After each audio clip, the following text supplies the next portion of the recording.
September 12, 1944. The transport truck rattled through the gates of Camp Ellis, Illinois, carrying 43 German women prisoners who had crossed an ocean they never expected to see. Inside the covered vehicle, they sat in silence, their gray auxiliary uniforms dusty from days of travel, their faces reflecting the peculiar mixture of relief and dread that comes with reaching an unknown destination. They had been captured in France during the chaotic retreat, processed through England, and shipped across the Atlantic in the hull of a Liberty ship. Now they found themselves in the American Midwest, a place none of them could have located on a map before the war. Anneliese Vogel pressed her face against the gap in the canvas covering, catching glimpses of endless flat prairie and wooden buildings that seemed temporary, hastily constructed.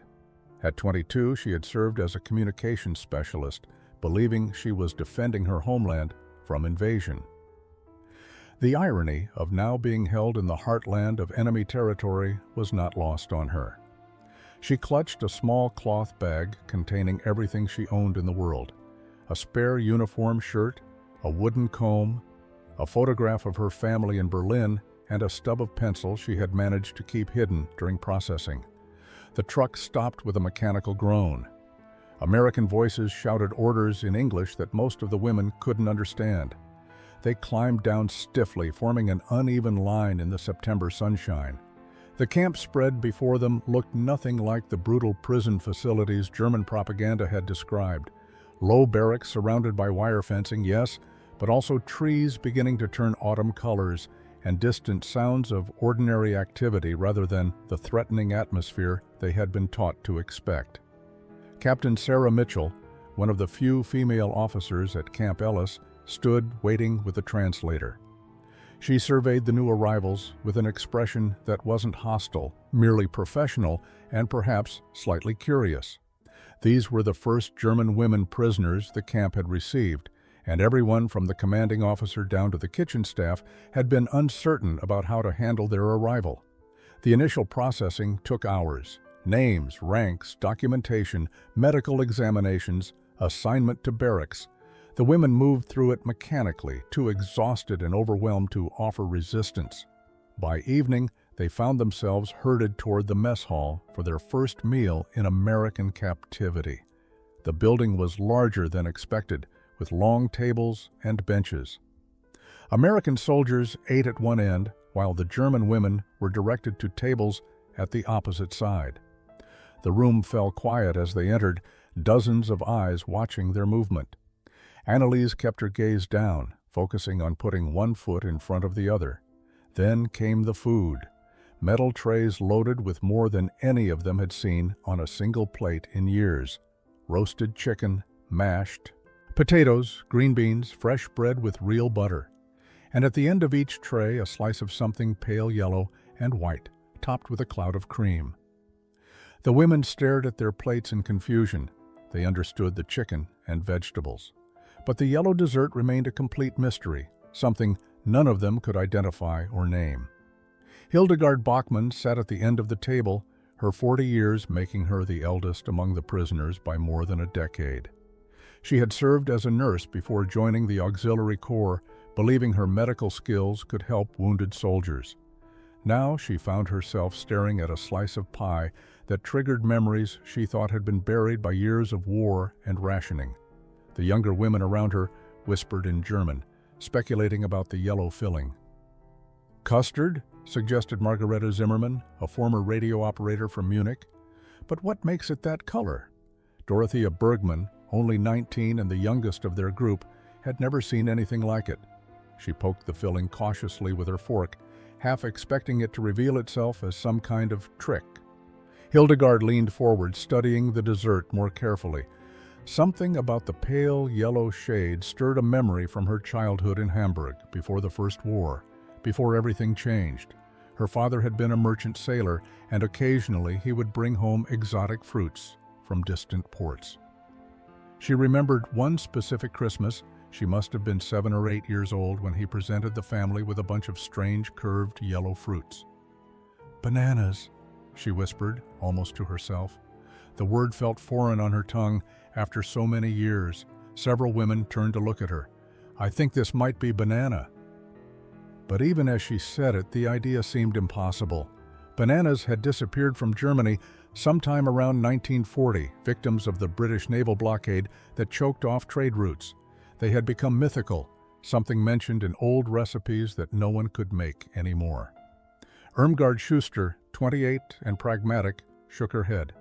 "Bananas don't exist anymore, not anywhere, certainly not in a prison camp." The logic seemed sound. If bananas were so rare that German civilians hadn't seen them in 4 years, why would Americans waste them on enemy prisoners? Hildegard took a small bite of the pie.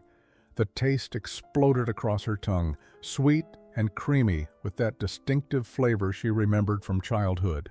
It was unmistakably banana, but richer somehow, transformed by sugar and cream into something even more luxurious than the simple fruit her father had brought home decades ago.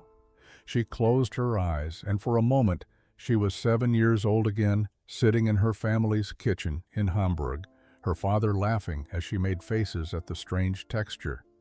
When she opened her eyes, tears were sliding down her cheeks. The other women watched her with concern and confusion. "It's banana," she said with certainty now. "Real banana." But if this was true, if Americans had so much of this precious fruit that they could turn it into dessert for prisoners, then everything they had been told about American deprivation and weakness was a lie. The implications were too enormous to process on an empty stomach after days of travel.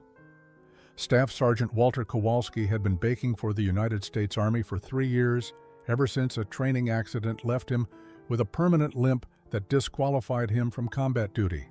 The son of Polish immigrants in Boston, he had learned baking from his mother, who ran a small bakery in their neighborhood. When the Army discovered his skills, they assigned him to the kitchens, where he spent his war making bread cakes and his specialty, cream pies. Every Tuesday and Friday, Walt prepared desserts for the entire camp. He took pride in his work, measuring ingredients with precision, ensuring his crusts were flaky and his filling smooth. The banana cream pie was his masterpiece, a recipe he had perfected over countless batches. He knew exactly how ripe the bananas needed to be, how long to cook the custard, how high to pile the whipped cream. This particular Friday, Walt noticed something different as he delivered the dessert trays to the mess hall. The new prisoners, the German women who had arrived 3 days earlier, were staring at his pies with expressions he had never seen before. It wasn't hunger exactly, though they were clearly hungry. It wasn't disgust or suspicion, though those would have been understandable. It was something closer to bewilderment, as if he had placed artifacts from an alien civilization on their trays. He stood near the kitchen entrance, watching them through the serving window. Most of the women ate their main courses quickly, the way people do when they haven't had enough food for too long, but when they reached the dessert, they slowed down. Some didn't touch it at all, just stared. Others took tiny, cautious bites, their faces registering confusion. Walt had seen a lot of reactions to his baking over the years, soldiers who groaned with pleasure at a taste of home, officers who complimented his technique, kitchen staff who begged for extra portions, but he had never seen anyone look at a simple slice of pie as if it were a puzzle they couldn't solve. One of the women, young with dark blonde hair, kept glancing toward the kitchen, then back at her dessert, then toward the kitchen again. She said something in German to an older woman beside her, gesturing at the yellow filling. The older woman responded, shaking her head, then took a bite. Walt watched as tears began streaming down the older woman's face. He felt a sudden discomfort, as if he had intruded on something private. These were enemy soldiers, yes, but they were also just women, far from home, crying over a piece of pie. Walt turned back to his workstation, scraping mixing bowls and organizing supplies for tomorrow's bread. But he couldn't shake the image of that older woman's tears, or the way all of them had stared at his banana cream pie like it was something impossible. For 3 days, Annalise watched the baker. She observed his routine, noticed how he moved through the kitchen with the confidence of someone who knew his craft intimately. She saw him deliver the desserts twice more, different varieties each time, apple pie on Saturday, chocolate cake on Sunday. But her mind kept returning to that first night and the yellow pie that Hildegard insisted was made from bananas. The idea haunted her. If bananas truly existed here in such abundance that they could be turned into dessert for prisoners, then what else had been a lie? She had spent 2 years believing German propaganda about American weakness, about their inability to feed their own people, about a nation on the verge of collapse. One slice of pie shouldn't be enough to shatter an entire worldview, yet she felt something shifting inside her understanding of reality. Annalisa had studied English in school, enough to understand basic phrases, though speaking was more difficult. She had been too afraid to use it since their capture, worried about saying something wrong, about drawing attention to herself. But the question about the yellow pie burned in her mind until she couldn't ignore it anymore. On Monday evening, as the baker was collecting empty trays near their section, Annalise stood up. Her heart pounded as she approached him, aware that every woman at her table had stopped eating to watch. The baker looked up, surprised, his hands full of dirty dishes.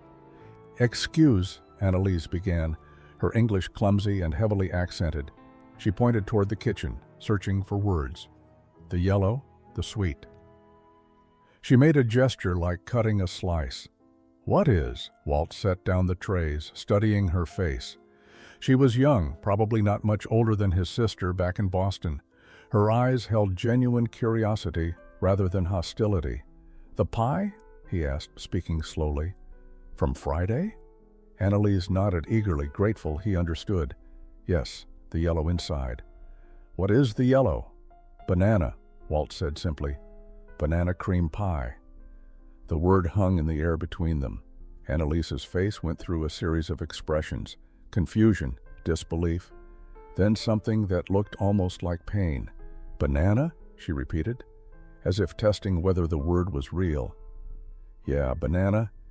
You know, the yellow fruit?" Walt made a curved shape with his hand, trying to help her understand. Annalisa shook her head slowly. "No banana in Germany. 4 years, no banana." She held up 4 fingers to make sure he understood. "We think no more banana anywhere." Walt stared at her, suddenly understanding the bewildered faces, the tears, the confusion over something as simple as pie. These women hadn't seen bananas in 4 years. They had grown up during economic depression and war, and had apparently been told that tropical fruit no longer existed anywhere in the world. Annalisa returned to her table, Walt's answer echoing in her mind. The other women leaned in immediately, demanding to know what he had said. "Banana," she told them in German. "He says it's banana cream pie." The table erupted in whispered protests and disbelief. "Impossible," Irmgard stated flatly. "He's mocking us. Americans wouldn't waste real bananas on prisoners." The logic seemed sound. Even if bananas still existed somewhere in the world, surely they would be precious, rationed, reserved for hospitals or important officials, not turned into dessert for enemy captives. Margaret agreed. "It's probably some kind of substitute. They have those here too, ersatz foods like we do. It just tastes similar to what banana used to taste like." Several women nodded, finding comfort in this explanation. It made more sense than the alternative, which was that America had such abundance that tropical fruit appeared regularly in a prison camp mess hall. But Hildegard shook her head, her weathered face certain. "I know what banana tastes like. That was real banana, not some substitute made from turnips and chemicals. I don't understand how it's possible, but that was real." Her conviction troubled the other women because Hildegard was not given to flights of fancy or wishful thinking. Dorothea, the youngest, spoke up timidly. "My mother used to tell me about bananas. She said they grew in Africa and South America, in hot places near the equator. She said they were so common there that people fed them to animals." She paused, then added, "But I thought she was exaggerating, telling children's stories." Annalise watched the baker across the mess hall. He had resumed his work, seemingly unaffected by their brief conversation. but she noticed him glance in their direction once or twice, a thoughtful expression on his face. He didn't look like someone who had just played a cruel joke. He looked like someone who had realized something important. That night in the barracks, the women continued debating. Some insisted it must be fake, a clever American imitation designed to fool them. Others argued that if it was fake, why bother making it at all? Why not just serve plain cake or cookies? The discussion grew heated, voices rising until the night guard knocked on the door and told them to quiet down. Annalisa lay in her bunk, staring at the ceiling. She thought about her sister Katrine back in Berlin, about the last letter she had received before her capture. Katrine had described their rations: tiny portions of bread, watery soup, coffee made from burned grain. She had mentioned how their neighbors' children cried from hunger, and here Annalisa sat, a prisoner in enemy territory, eating roasted chicken and possibly real banana cream pie. The contradiction was unbearable. Either the baker was lying, or everything she had been told about American suffering was false. She didn't know which possibility frightened her more. The next morning, Walt found himself thinking about the young German woman's shocked face when he said the word banana. He had grown up taking certain things for granted: fresh bread from his mother's bakery, fruit from the corner market, the assumption that food would always be available if you had money to pay for it. The Depression had been hard on his family, but they had never gone truly hungry. His mother always found a way. He had never considered what it meant to live in a country where entire categories of food simply vanished, where children grew up never tasting things their parents remembered, where a simple banana became a myth, something that used to exist but no longer did anywhere in the world. During his afternoon break, Walt made a decision. He found Captain Mitchell and requested permission to show some of the German prisoners the kitchen storage area. She looked at him skeptically, asking why. "I think there's been a misunderstanding, ma'am," he explained. "They don't believe we have real bananas. They think I'm lying or mocking them. It might help with camp morale if they understood we're not trying to trick them." Captain Mitchell considered this. The German women had been model prisoners so far, quiet and compliant, but there was a tension in their section that the guards had noticed. Perhaps clarity would help. She granted permission, with the condition that 2 guards would be present. That evening after dinner, Walt approached the table where Annalisa sat with 5 other women. "Excuse me," he said, then realized they might not all speak English. He gestured toward the kitchen, then said slowly, "I want to show you something. Prove banana is real." Annalise translated quickly into German. The women exchanged glances, uncertain whether this was some kind of trap or test. But curiosity won out. They stood and followed Walt toward the kitchen, accompanied by 2 armed guards who looked as confused as everyone else about this unusual field trip. The storage room was cool and dim, lined with industrial shelving that held supplies for feeding hundreds of soldiers. Walt led them to the far corner where wooden crates were stacked 3 high. He pulled one down and used a pry bar to open the top. The women crowded around as the lid came off. Inside, nestled in straw packing material, lay dozens of bananas. Some were still slightly green, others perfectly yellow, a few beginning to show brown spots. The sweet, distinctive smell filled the small storage room. Annalisa reached out slowly, then stopped. Looking at Walt for permission, he nodded. She touched one banana, then picked it up, feeling its weight, its unusual curved shape. Hildegard made a sound that was half laugh, half sob. Irmgard stared in silence, her earlier certainty about American deception crumbling. Dorothea actually sat down on the floor, overwhelmed. Margaret touched the bananas carefully, as if they might disappear if handled too roughly. "How many?" Annalise asked Walt, gesturing at the stacked crates. Walt did a quick count. Maybe 12 boxes, about 30 pounds each. He saw her trying to calculate. "A lot," he simplified. "And more coming next week." Walt watched the German women standing around the open crate, their faces reflecting something between wonder and grief. He had expected them to be happy, excited even, at seeing real fruit after years without it. Instead, they looked almost traumatized, as if the bananas represented something too large and complicated to process. Hildegard was crying openly now, tears streaming down her weathered face.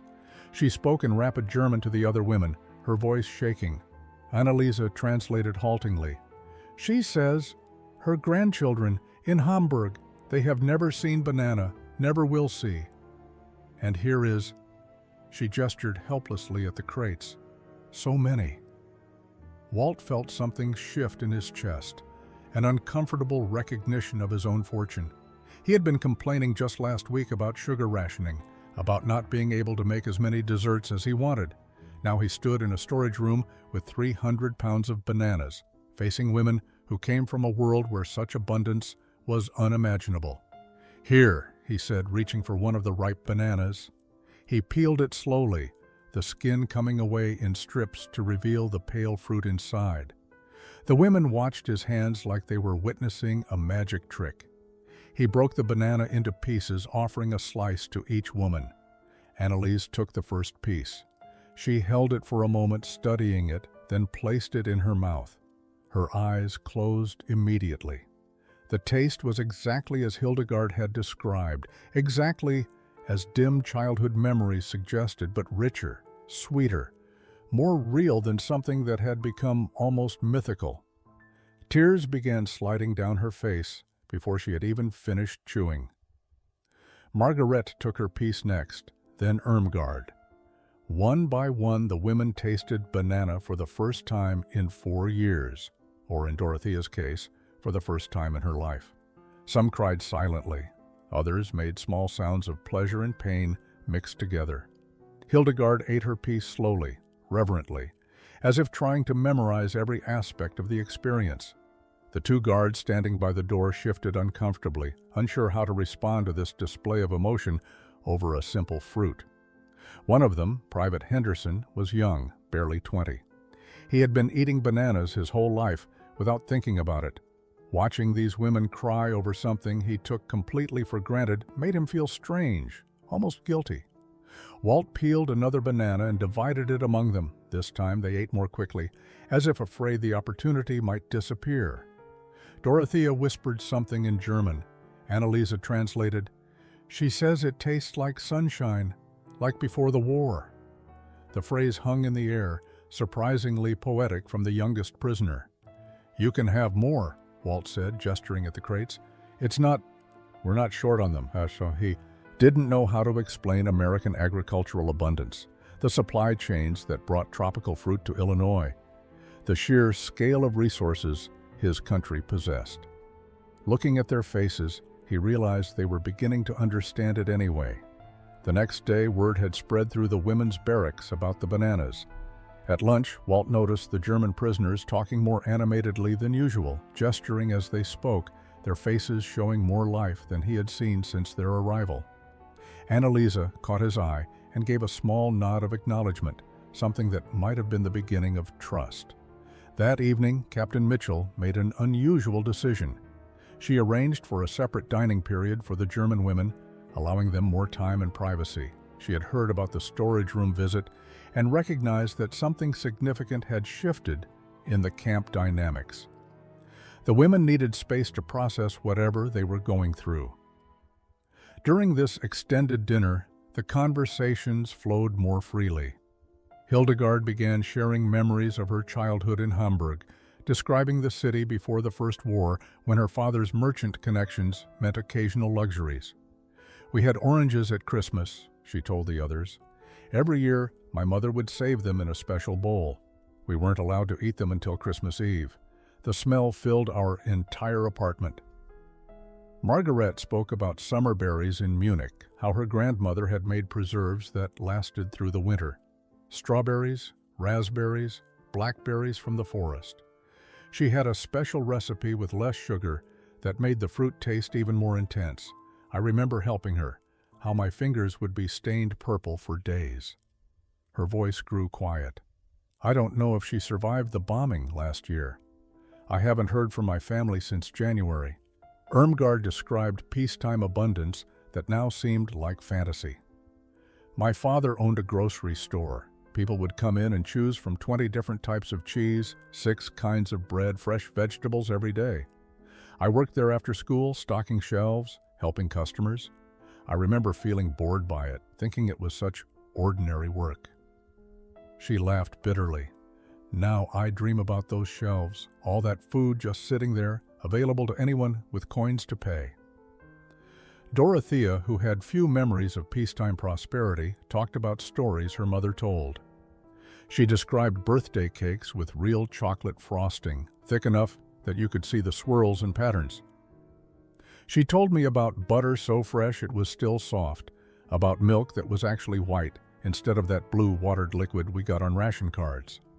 The 19-year-old paused. I thought she was exaggerating, making things sound better than they really were to make me feel better about the war. Anneliese listened to them all, adding her own memories of Berlin before rationing, but her mind kept returning to the contrast between these nostalgic stories and the present reality.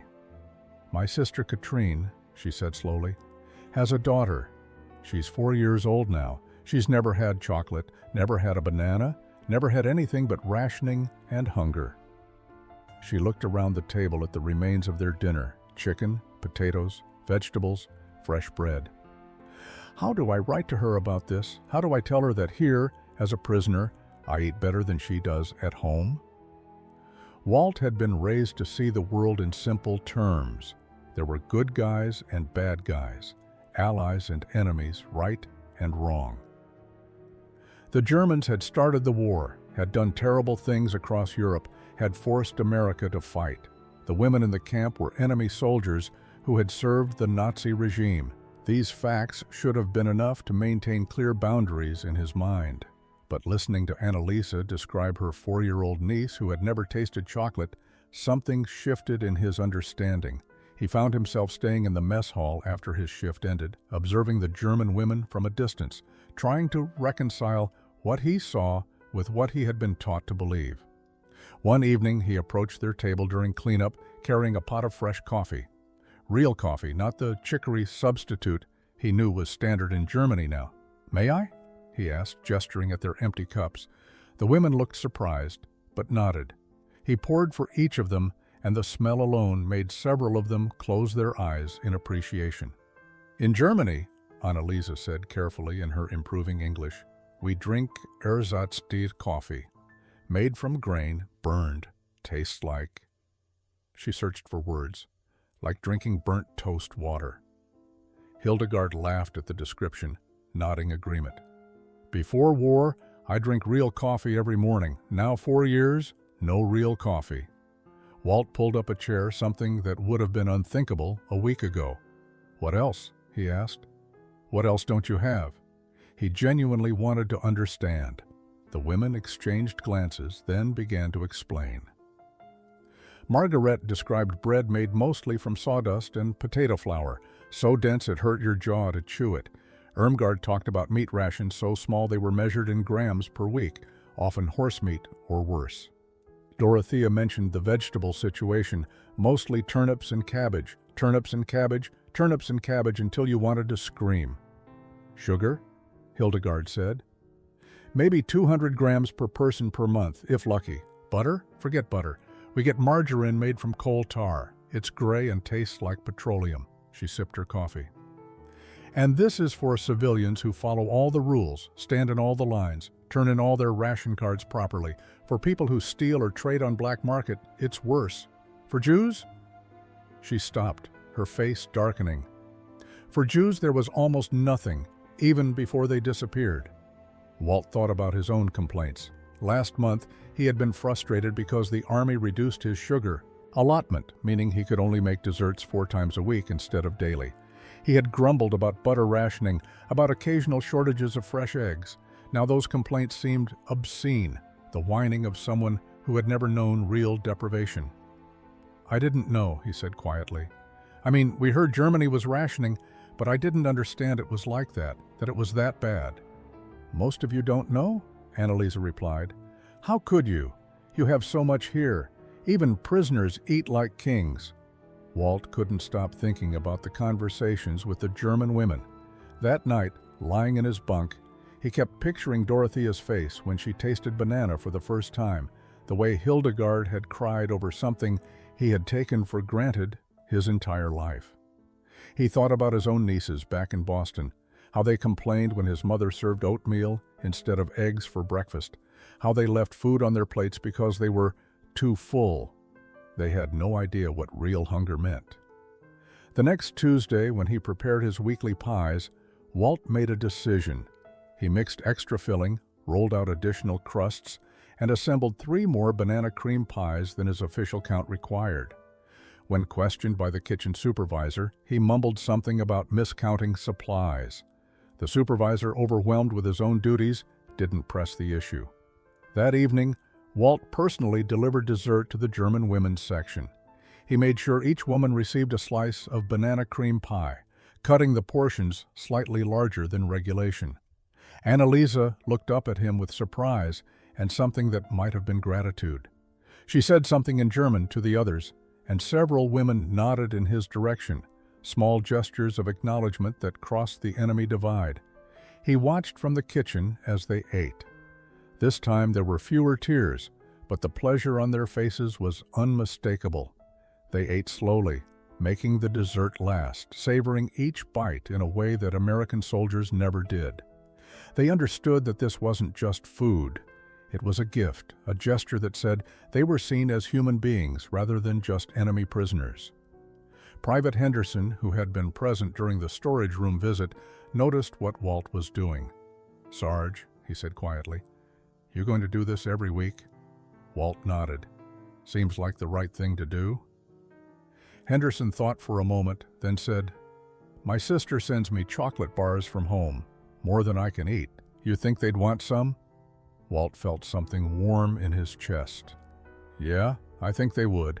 Word spread among the guards. Not everyone approved. Some muttered about coddling the enemy, about soldiers who were fighting in Europe, deserving better treatment than German prisoners received. But others, particularly those who had interacted with the women directly, began contributing their own small gestures. Extra bread appeared at the women's table, real sugar for their ersatz coffee before Walt started providing real coffee. A guard's wife sent a package of soap that smelled like lavender instead of the harsh lye soap issued to prisoners. The German women noticed every kindness. Margaret began keeping a list in a small notebook, recording each gesture with the date and the person's name when she knew it. "So we can thank them properly," she explained to Annalisa. "So we never forget that enemies can choose to be kind." The list grew longer each week, a catalog of small mercies that none of them had expected to receive. By the end of September, banana cream pie had become a ritual, something the women anticipated with genuine joy. Walt found himself baking with more care on those Tuesdays, wanting his pies to be perfect for an audience that appreciated them in ways he had never experienced before. The simple act of sharing dessert had become something larger, a bridge between two groups who were supposed to hate each other, but were discovering they shared something more fundamental than nationality or politics. They were all just people trying to survive a war none of them had started. Annalisa sat in the barracks during Sunday free time, a piece of precious paper before her and a pencil stub in her hand. The International Red Cross had finally established a system for prisoner correspondence, though letters were heavily censored and took months to arrive, if they arrived at all. She had been trying to write to her sister Katrine for over an hour, but every attempt felt impossible. How could she describe her life here without sounding like she was betraying everyone suffering at home? How could she mention the food, the banana cream pie, the abundance that surrounded her, when Katrine's last letter had described standing in line for 4 hours to receive a single loaf of bread that was more sawdust than flour? The contrast felt obscene, a moral violation she couldn't adequately explain. She began again. "Dear Katarine, I am safe and well treated. The Americans are not as we were told. They give us sufficient food and clean places to sleep. I think of you and little else constantly." She stopped dissatisfied. The words were true but empty, revealing nothing of the internal crisis she was experiencing. Hildegard sat on the next bunk, writing her own letter. She had finally received word that her son had survived the war, but that her husband had been killed in the bombing of Hamburg. Now she was trying to find words of comfort to send across an ocean, knowing her letter might arrive months after it could provide any solace. "I want to tell him about the bananas," she said to Annalisa in German. "I want to tell him that the fruit his grandfather used to bring home still exists in the world, that not everything beautiful has been destroyed. But how can I write that without making him hate me for having what he doesn't?" Margaret had given up on writing entirely. She sat with a blank page, paralyzed by the impossibility of honest communication. "If I tell the truth, they'll think I've been brainwashed by American propaganda," she said. "If I lie and say we're mistreated, I dishonor the kindness we've been shown. There's no way to write this letter that doesn't make me a traitor to someone." Dorothea was the only one writing freely, her pencil moving rapidly across the page in a letter to her mother. When Annalisa asked what she was writing, Dorothea looked up with determined eyes. "I'm telling her everything. About the bananas, about the food, about the Americans being kind. I'm telling her that everything we were taught was lies, that the enemy is not what we believed." She paused. "Maybe the censors will remove it all. Maybe my mother will never receive it. But I need to write the truth, even if only for myself." Her words struck Annalisa deeply. Perhaps that was the answer. Write the truth, not because it would necessarily reach its destination, but because remaining silent felt like participating in the deception that had brought them all to this point. She picked up her pencil again and began writing with new purpose. "Dear Katatrin, I must tell you something that will sound impossible, but I swear it is true. Yesterday I ate a banana, real banana, not ersatz, not substitute. It tasted exactly as Mama described from before the war. They have boxes of them here, Katrine, boxes and boxes, and they give them to us, prisoners, as if they are common as apples used to be." She continued writing, describing the pie, the abundance, the kindness that contradicted everything they had been taught. She wrote knowing the letter might be confiscated, might never arrive, might be dismissed as lies if it did. But she wrote it anyway, because silence felt like complicity in a greater lie. The letters sat in a pile on Captain Mitchell's desk, waiting for review before being sent to the censorship office. She read through them during her evening shift, and what she found troubled her in ways she hadn't anticipated. The German women weren't writing complaints about their treatment or attempting to send coded military information. Instead, they were writing about bananas, about pie, about kindness that contradicted everything they had been taught. Captain Mitchell called Walt to her office the next morning. "Sergeant Kowalski, I need you to understand something. These women are experiencing a crisis that goes beyond homesickness or adjustment to captivity." She showed him excerpts from the letters, carefully translated. They were told America was weak, starving, on the verge of collapse. Every meal they eat here, every banana you give them, every small kindness destroys that narrative. And when a narrative that fundamental collapses, it takes other beliefs down with it. Walt hadn't considered the larger implications of his banana cream pies. He had simply wanted to share something good with people who had nothing. Now he realized he had been inadvertently waging psychological warfare, undermining years of propaganda with cream filling and tropical fruit. In the women's barracks, the crisis Captain Mitchell described was playing out in heated discussions that lasted late into the night. Irmgard was struggling with the cognitive dissonance most acutely. "If they lied about American weakness," she said to the others, "what else did they lie about? If America has this much abundance, this many resources, how could we ever have thought we would win this war?" Margaret took it further. "It's not just about winning or losing. If Americans can afford to be generous to prisoners, to people who serve their enemy, then maybe they're not the monsters we were told they were. And if they're not monsters, then what does that make us for fighting them?" Hildegard, older and having lived through the First War, understood the pattern. Governments lie during wartime. All governments. This shouldn't surprise us. But even she struggled with the scale of the deception. What troubles me is how completely we believed it.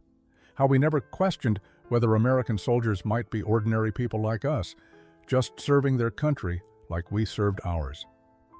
Dorothea voiced the question that haunted all of them. If we were wrong about America, what were we right about? Did we believe anything that was true? At 19, her entire adult life had been shaped by Nazi ideology.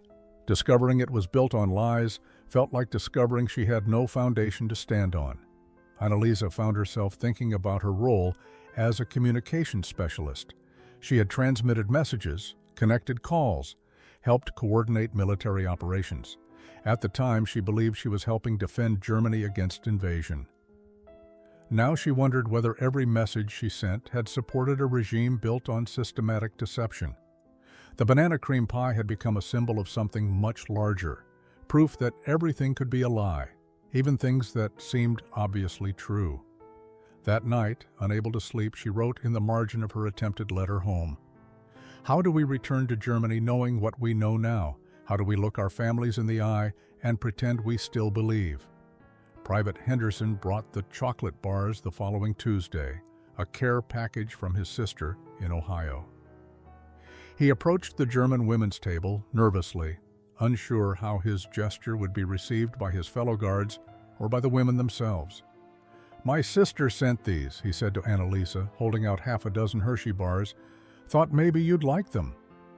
Annalisa stared at the chocolate bars as if he had offered her gold bricks. Real American chocolate, not the ersatz cocoa powder mixed with wax that passed for chocolate in Germany. She translated for the others, and their faces reflected the same amazement. "You are certain?" she asked Henderson. "This is allowed?" He shrugged. "Nobody said I couldn't share my own mail, and Walt shares his pies, so I figured it was okay." The chocolate was divided carefully among all 43 women, each receiving a small square. They ate it slowly, reverently, making it last as long as possible. The sweetness, the smoothness, the pure cocoa flavor transported them to memories of peacetime, of birthdays and holidays when chocolate had been a normal treat rather than an impossible luxury. Henderson's gesture inspired others. Corporal James Wright, whose family ran a dairy farm in Wisconsin, arranged for extra butter rations to be allocated to the women's section. "Real butter," he explained to the confused kitchen staff, "not margarine. These women haven't had real butter in years." The request was unusual, but Wright had seniority and a reputation for fairness, so it was approved. Sergeant Chen, who had been teaching English phrases to interested prisoners, began bringing newspapers and magazines to his informal classes. Not just for language practice, but to show the women what American civilian life actually looked like. Advertisements for products they couldn't imagine still existing. Articles about concerns that seemed trivial compared to survival. Photographs of American cities intact and thriving, while European cities lay in ruins. The women studied these glimpses of American life with intense focus. They saw pictures of grocery stores with shelves stocked full, restaurants serving elaborate meals, families gathered around dinner tables laden with food. Margaret pointed to an advertisement for a department store showing dozens of different dress styles. "Look," she said to Irmgard, "they have enough fabric to make clothing that's fashionable, not just functional. When did we last see that?" Even small gestures carried enormous weight. When a guard learned that Hildegard's birthday was approaching, he brought her a single orange, explaining that his grandmother always said oranges were special birthday fruit. Hildegard held the orange for several minutes before peeling it, tears streaming down her face. She shared segments with the women around her, and they ate the fruit as if it were sacred, remembering Christmases when oranges had been traditional gifts. Walt noticed how each act of kindness seemed to ripple outward, inspiring others. The guards, who had initially been skeptical about fraternizing with enemy prisoners, now competed to show small mercies. It became a point of pride to find ways to improve the women's daily life within the constraints of camp regulations.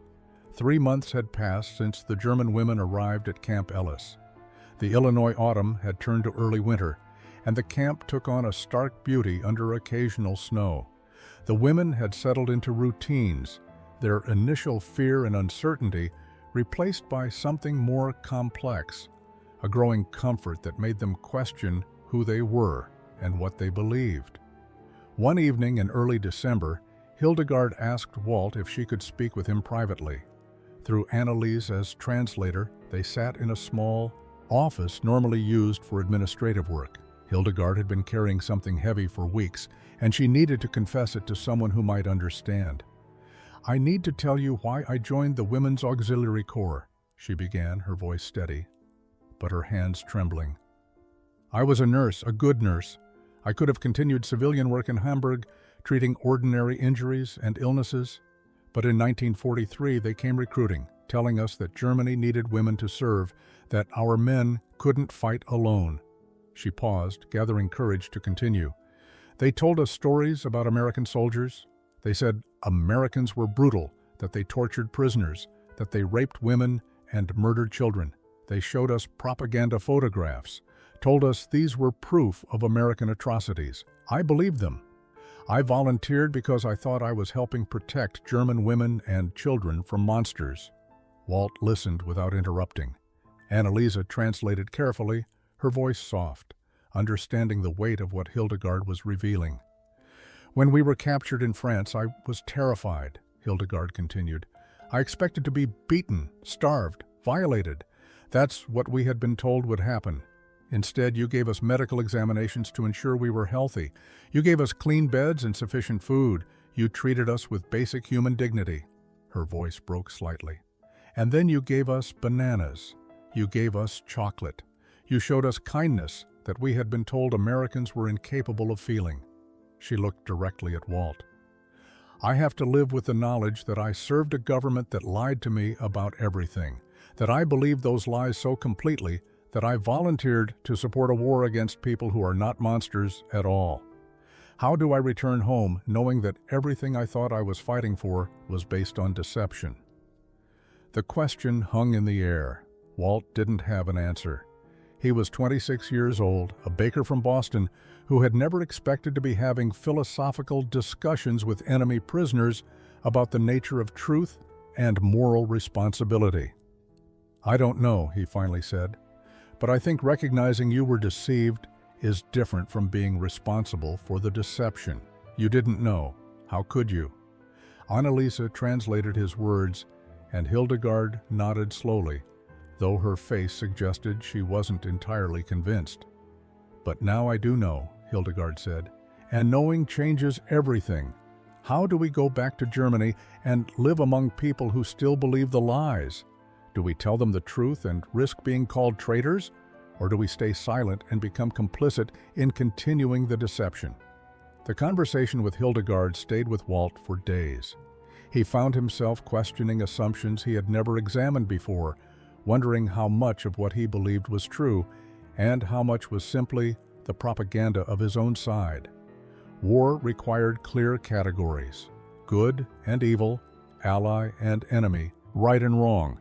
But the German women at Camp Ellis were blurring those categories in ways that made him uncomfortable. 2 weeks before Christmas, Walt decided to do something that probably violated multiple regulations. He approached Annalise with a proposal. "You mentioned your mother made apple strudel before the war. Could you teach me? I have the ingredients mostly, might need to substitute some things, but I think we could figure it out." Annalisa looked at him with surprise. "You want to learn German baking?" Walt nodded. "Seems fair. I've been teaching you about American desserts. Maybe you can teach me about yours." The exchange was approved by Captain Mitchell, who saw it as a positive way to keep the prisoners occupied and engaged during the difficult holiday season. The lesson took place in the kitchen on a quiet Sunday afternoon. Annalisa, Hildegard, and Margaret were given permission to assist. They stood at the large work table, and for the first time since their capture, They were working with food as creators rather than just recipients. Hildegard directed the process in German, with Anneliese translating. The dough must be stretched thin enough to see through. My grandmother said, if you can't read newspaper through the dough, it's too thick. Walt attempted the stretching, his baker's hands finding the rhythm after several tries. The women watched critically, occasionally reaching over to correct his technique. Margaret prepared the apple filling, slicing the fruit thin and mixing it with cinnamon, sugar, and raisins. In Germany now, we would use turnips or beets and call it apple strudel, she said bitterly. Ersatz, everything. But this is real. The smell of cinnamon filled the kitchen, triggering memories of peacetime holidays. As they worked, the conversation flowed more naturally than it ever had before. Walt told them about his mother's bakery in Boston, about learning to bake as a child, about how his Polish grandmother had taught his mother old country recipes that mixed Polish and German traditions. The women shared their own food memories, recipes passed down through generations, techniques learned from mothers and grandmothers. When the strudel emerged from the oven, golden and fragrant, they stood around it in silence for a moment. Then Hildegard cut slices for everyone, including the 2 guards who had been supervising. They ate together, enemy and ally, sharing something that transcended the war. Food is bigger than politics, Hildegard said through Anneliese's translation. My grandmother used to say that people who cook together can't stay enemies. Food is about life, about sustaining each other. War is about death. They can't exist in the same space. Walt nodded, understanding that this simple cooking lesson had been about something much larger than strudel. It had been about recognizing their shared humanity through the most basic human need, the need to eat, to share, to take care of one another. January 1945 brought the coldest winter Illinois had seen in years. But the chill inside the women's barracks had nothing to do with weather. Letters from Germany had finally begun arriving with some regularity, and the news they contained was devastating. The women gathered around those who received correspondence, listening in hushed German as the contents were read aloud. Margaret received word that her grandmother had died in November, not from bombing, but from starvation. The letter from her cousin was matter-of-fact, almost clinical in its description. She simply grew weaker each week until her body gave up. The rations weren't enough for an old woman. She gave most of her food to the children in our building. Margaret read this aloud, then carefully folded the letter and placed it in her pocket. She didn't cry, just sat staring at nothing. Irmgard's letter brought news that her father's grocery store had been destroyed in a bombing raid. Her father had survived but was living in a basement shelter with 3 other families, all of them sharing a single room. He writes that they receive vegetable soup twice daily and a slice of bread. He says it's enough, but I know he's lying to make me feel better. She looked around the mess hall where they sat, at the lunch remains on their plates, pot roast, carrots, bread with real butter. I ate more at lunch today than my father eats in 3 days. Dorothea's letter from her mother included a heartbreaking request.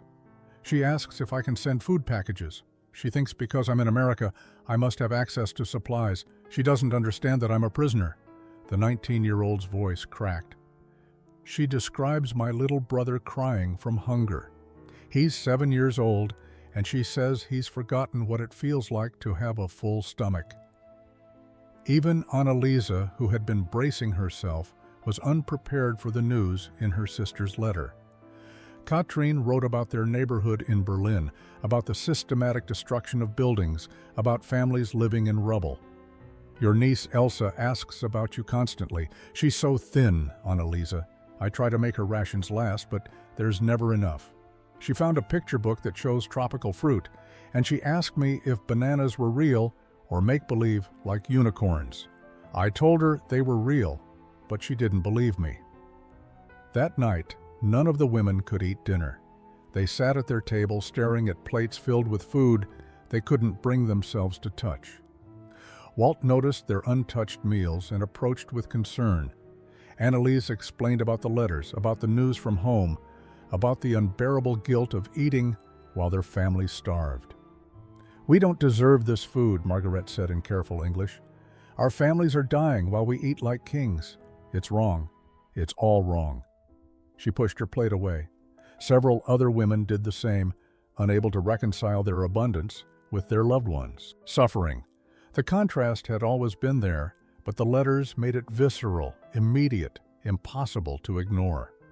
Walt stood helplessly, understanding that no amount of kindness could resolve this moral crisis. The German women were trapped between two impossibilities: the life they were living and the lives their families were enduring. The mood in the women's barracks remained somber throughout January and into February. The letters from home had created a crisis of conscience that no amount of American kindness could resolve. Several women stopped attending Walt's informal English lessons. Others ate mechanically, taking no pleasure in food that once had delighted them. The banana cream pie that had symbolized unexpected grace now felt like evidence of their moral failure. Captain Mitchell called a meeting with the senior prisoners, Hildegard, Annalise, and Irmgard. "I understand you're struggling," she said through a translator, "but starving yourselves doesn't feed your families. Refusing kindness doesn't make their suffering less." Her words were logical, but didn't address the emotional reality the women faced. Hildegard spoke for the group. "How do we accept abundance while knowing our children go hungry? How do we return home someday and explain that we were well fed as prisoners while they starved as civilians? They will hate us, and they will be right to hate us." The pain in her voice was raw, unfiltered. It was Father Heinrich Müller, the German-American priest who had visited once before, who helped them find a framework for their guilt. He returned in late February at Captain Mitchell's request and spent an entire afternoon with the women. Speaking in German, he acknowledged their pain but challenged their logic. "You believe that refusing food honors your family's suffering," he said. "But does it? Your families would want you to survive, to be healthy, to come home strong enough to help rebuild. Destroying yourselves serves no one."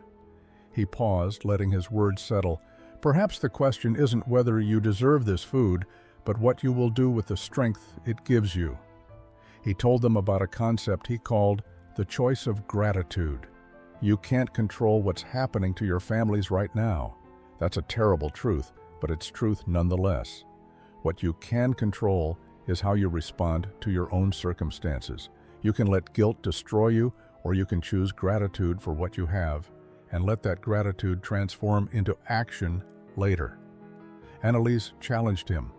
"What action? We're prisoners. We can't send food home. We can't help anyone." Father Müller nodded. "Not now, but someday this war will end. You'll return to Germany, or perhaps you'll stay here, but either way, you'll face choices about what kind of person you want to be. The question is whether you'll return as someone broken by guilt or someone strengthened by gratitude and ready to help rebuild." The conversation continued for hours, painful and necessary. Slowly, the women began to consider a different perspective. Perhaps refusing American kindness wasn't actually honorable, but was instead a form of self-punishment that served no useful purpose. Perhaps accepting food and learning and kindness was actually preparing them to be useful when their families needed them most. That evening, when Walt served banana cream pie, the women ate it. Not with the joy they had felt initially, but with something more mature: acceptance, gratitude, and a quiet determination to survive so they could eventually help others survive too. 23 years had passed since that cold February afternoon when Father Muller helped the women of Camp Ellis choose gratitude over guilt. The world had changed in ways none of them could have imagined during those dark months of 1945. Germany had been rebuilt, divided, and rebuilt again. The women who had been prisoners together had scattered across 2 continents, building new lives from the rubble of their old ones.